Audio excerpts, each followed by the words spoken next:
Shalom. First and foremost, I want to give all praise, all honor, and all glory unto Yahweh, Bahashem, Yahweh Shai, Bahashem, Rekah HaKodash, and next double honors to the head apostles / elder bishops of the great millstone, who teach and who rule well. Peace, blessings, and safety to all you sincere Akim. Keep pushing, keep believing, and keep the faith, regardless of what people hear, whether they forbear. All right, today's lesson is going to be entitled, What is the Sabbath and How to Observe It? All right, and it's going to be exactly what it sounds like. Okay, pretty much just telling you what the Sabbath is, what the purpose of it is, and how you're supposed to practice it. Okay, so first, we're going to go ahead and start off in the book of Exodus, the 20th chapter. And start up from the top of verse 1. It says, and I'm going to read it verbatim. And God spake all these words, saying, I am the Lord thy God, which have brought thee out of the land of Egypt, out of the house of bondage. Thou shalt have no other gods before me. Thou shalt not make unto thee any graven image, or any likeness of anything that is in heaven above, or that is in the earth beneath it, or that is in the water under the earth. Thou shalt not bow down thyself to them, nor serve them, for I, the Lord thy God, am a jealous God, visiting the iniquity of the fathers upon the children, unto the third and fourth generation of them that hate me, and showing mercy unto thousands of them that love me and keep my commandments. Thou shalt not take the name of the Lord thy God in vain, for the Lord will not hold him guiltless that taketh his name in vain.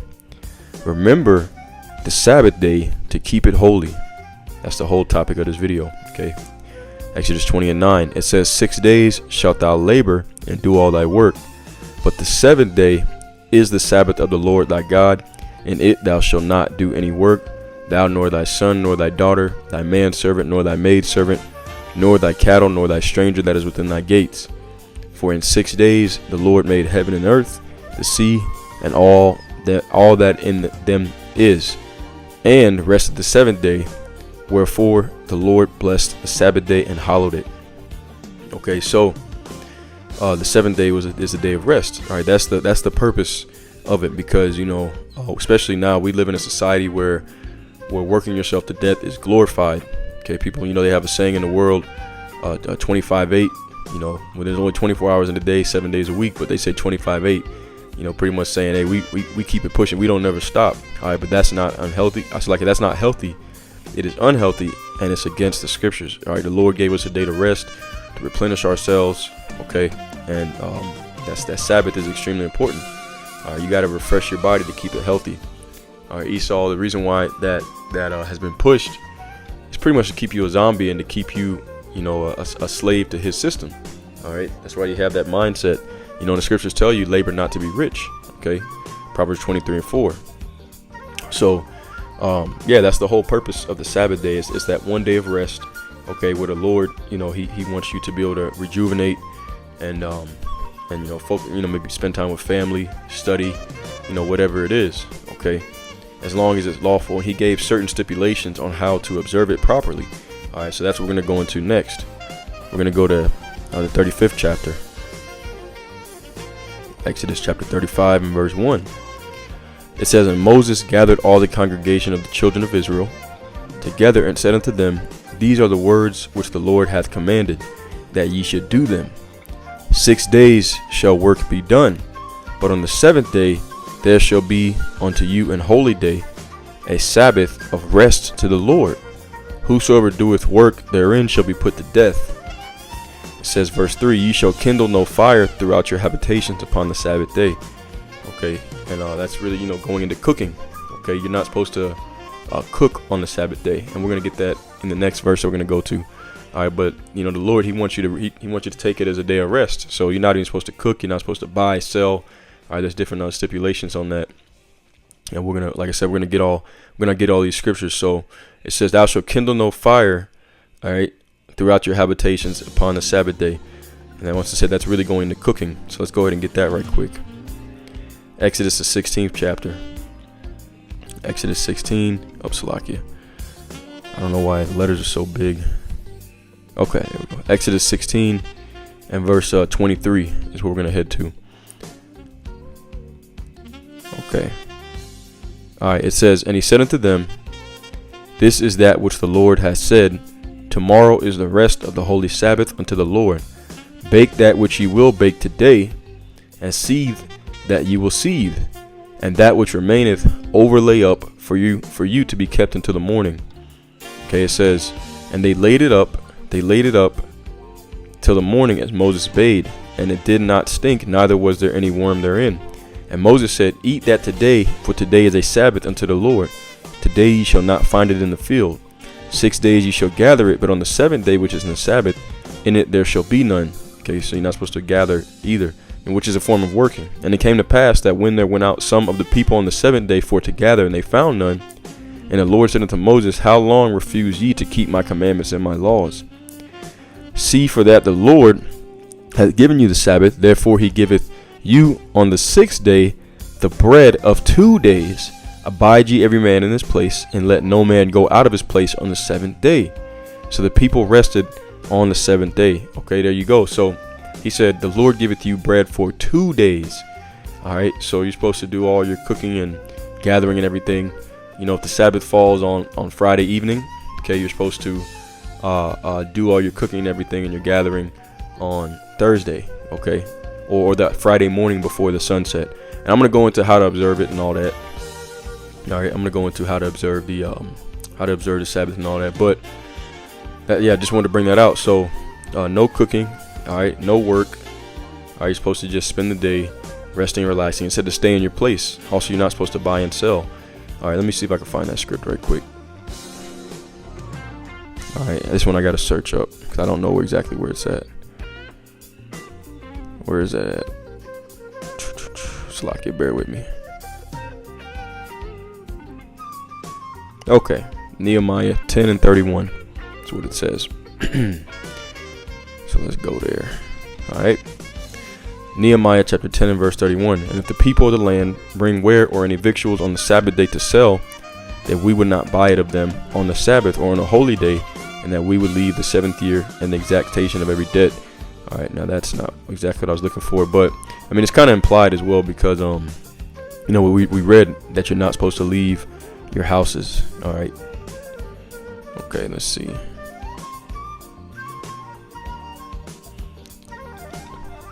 Okay, well, let's see.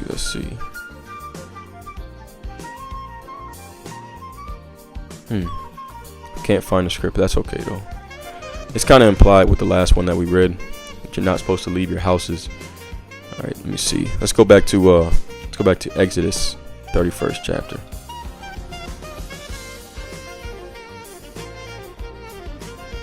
Okay, so Exodus 31 and verse 13. So I'm gonna get Exodus chapter 31 and verse 13. Speak thou also to the children of Israel, saying, verily my Sabbaths you shall keep, for it is a sign between me and you throughout your generations, that ye may know that I am the Lord that does sanctify you.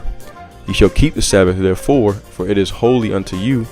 Everyone that defileth it shall surely be put to death. For whosoever doeth any work therein, that soul shall be cut off from among his people. 6 days may work be done, but in the 7th day is a Sabbath of rest, holy to the Lord. Whosoever doeth any work in the Sabbath day, he shall surely be put to death.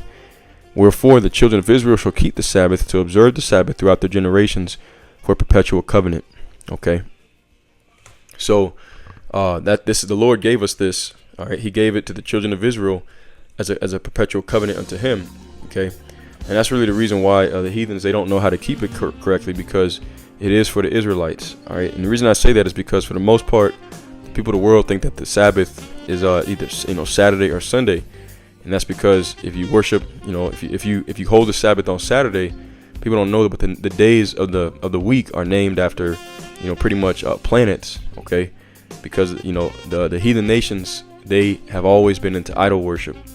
All right, but not only just idol worship, but worshiping the stars, the moon, the sun. All right, the things that are in the heavens. That's why I told you in Jeremiah the 10th chapter. Let me go there right quick. All right, it tells you in Jeremiah the 10th chapter. It says, "Be not dismayed at the signs of heaven." Okay, Jeremiah 10 and 2. Thus saith the Lord, learn not the way of the heathen, and be not dismayed at the signs of heaven, for the heathen are dismayed at them. All right, so they worship the sun, the stars, the moon. But if you hold the Sabbath on Saturday, it's because you worshiping Saturn. All right, you hold it on Sunday because you worshiping the sun. All right, so most people don't realize that, because the calendar for the Israelites actually goes off of the moon cycles. All right, let's get some scriptures for that real quick. Actually, before we go there, also let's categorize or I'm gonna list off the things that you need to do to observe the Sabbath. Okay, number one, we had no work. You work 6 days. The seventh day you rest. Okay, no cooking. All right, and then one that I didn't get, but is also part of it, is no sex on the Sabbath. And the reason why is because when you release seed, it makes you ceremonially unclean. Okay, and that word holy, okay, means to be separate. So separate from the rest of the days of the week, and you're supposed to remain clean for the Sabbath. So you're not supposed to have sex on the Sabbath, because when a man releases seed, it makes him ceremonially unclean until he washes himself. Okay, matter of fact, let me see if I can get that right quick as well. All right. Let me see if I can find that scripture. It's a lot. Bear with me. I actually didn't plan on getting that one, but it is important to know that as well. I know it's not exactly worded this way either. So he is unclean until he's. Let me see. Let's see if we can find it.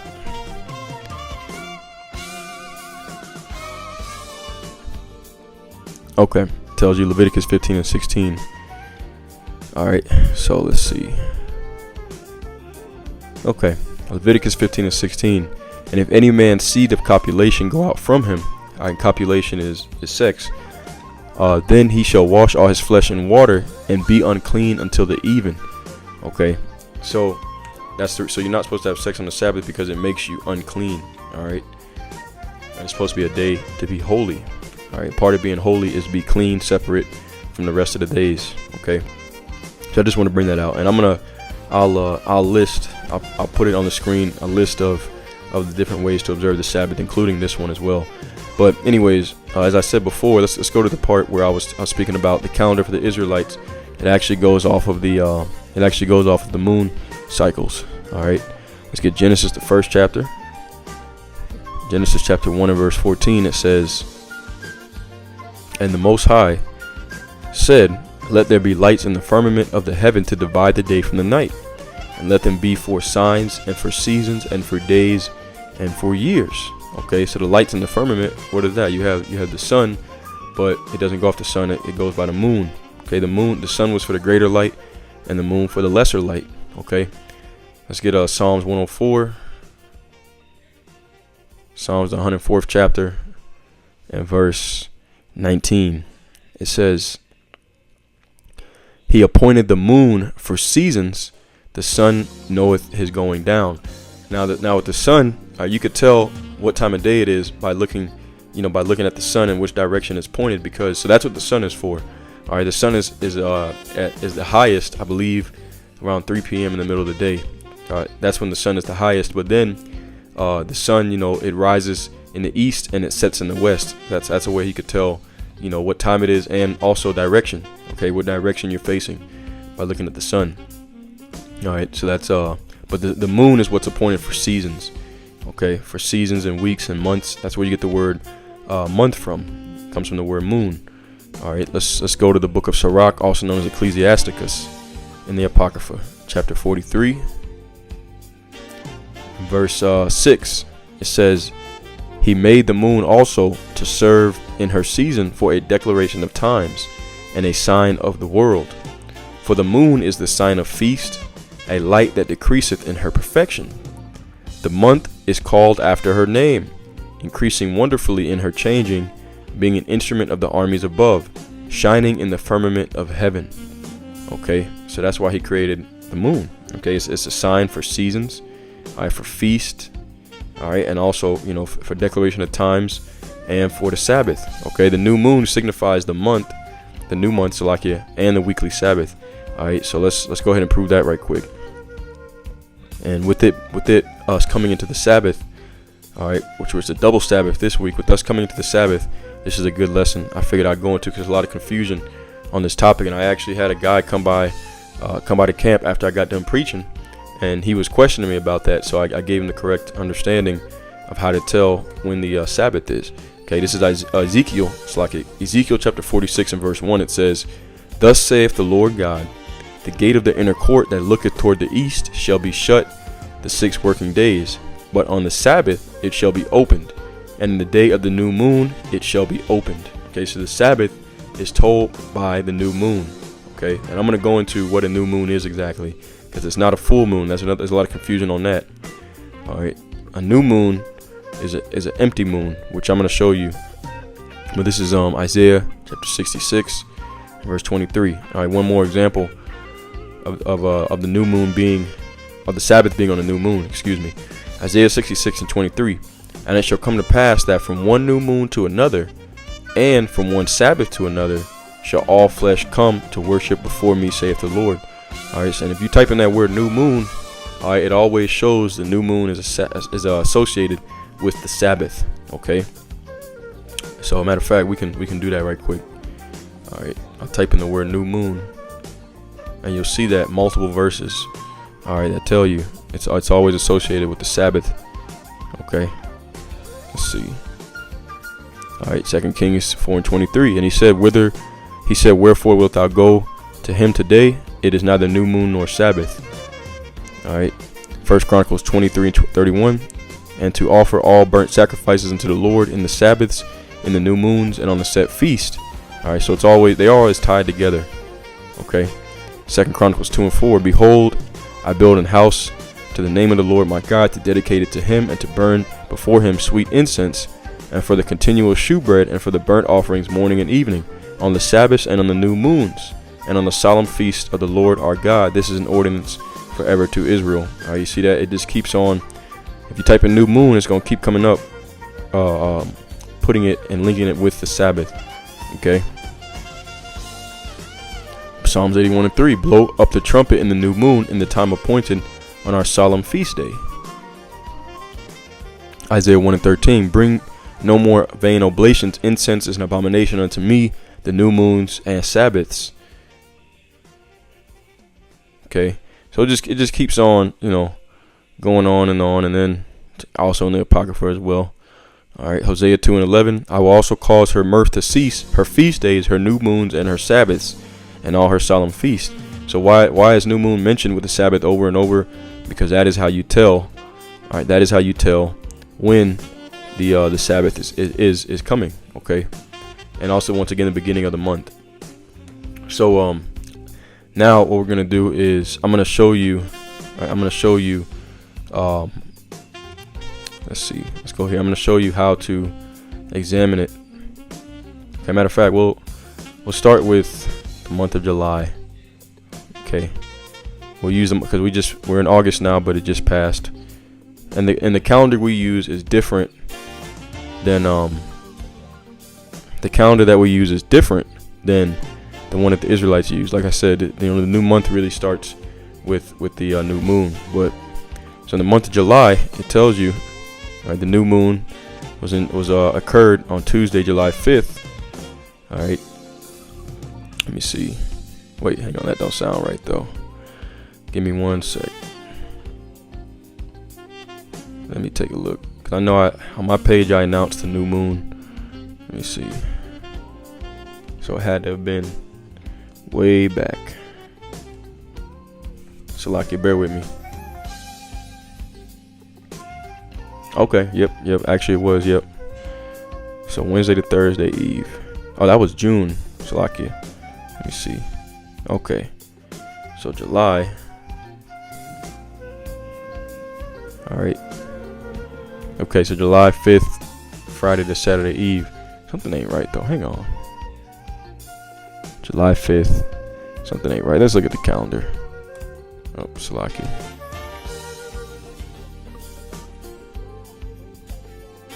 Okay, it actually was Friday, Saturday. I don't know why, Salakia.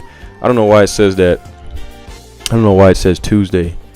Okay, this is something. I don't know why it says that. July 5th was actually on Friday to Saturday, so Salakia for that. But anyways, as I was saying, okay, the new moon, which was actually Friday, is on a Friday this past month. All right, that signifies the Sabbath as well. All right, so Once again, as I said, I'll use July as an example. We'll go to the moon cycles, and I'm just gonna show you. Actually, I think I got it pulled up already. I'm gonna show you what the let's see. Okay, I got it pulled up. I'm gonna show you right here with this picture. Let's see. Oh, okay, here we go. What I'll do is I'll zoom out so we get the whole thing in there. Okay, there we go. All right, so the new moon, as you can see, is the one on the left. All right, it's a completely empty moon. All right, and you could tell where you're at within the month by looking at the part of the moon that is lit up. Okay, so when you're at the beginning of the month, as the month continues forward, this is where I like to say the light starts at the right. Okay, that makes sense. So you see the second phase after the new moon, the light starts to kind of creep in towards the right side of the moon. So that's how you know, okay, we're at the beginning of the month. And then when you're at the full moon, that's when you're halfway through the month. All right, and then as you keep going around, then the light comes on the left. Okay, you see the light starts to before the new moon, it's just a little bit left over on the left side, but after the full moon, then it starts to get dark coming from the right, and then by the time you're 3/4 of the way through the month, it's half and half, with the light being on the left side, and then it circles all the way back around to a completely empty moon, and that's the end of the month and the beginning of the new one. All right, and also once again signifying the Sabbath. Okay, so lucky if that was a little confusing, but you know, just something to remember. Okay, you can, like I said, what I like to use, I like to say, well, the light is in the beginning of the month, the light is going to be on the right. Okay, so it's going to creep in from the right side of the moon when you're looking at it. That's how you know that you're in the beginning of the month. All right, and the new moon is what signifies the Sabbath, according to Ezekiel 46:1 and Isaiah 66:23. Okay, and then a multitude of other scriptures as well. All right, but I'm gonna go ahead and I'll go ahead and close out with that. All right, Lord's will was edifying. All praise, honor, and glory to Yahweh, Ba'ashem Yahushai, Ba'ashem Rakakwadash. All right, and it's Salakia for being a little bit disorganized, and my apologies. But once again, Lord's will, it was still edifying, and it helped you to learn how to observe the Sabbath. But what I'm gonna do is, at the end of this video, I'm gonna share on the screen pretty much just notes on rules for the Sabbath and how to observe it. Okay, and Lord's will, that's edifying. Okay, that being said, shalom and a Bible ball.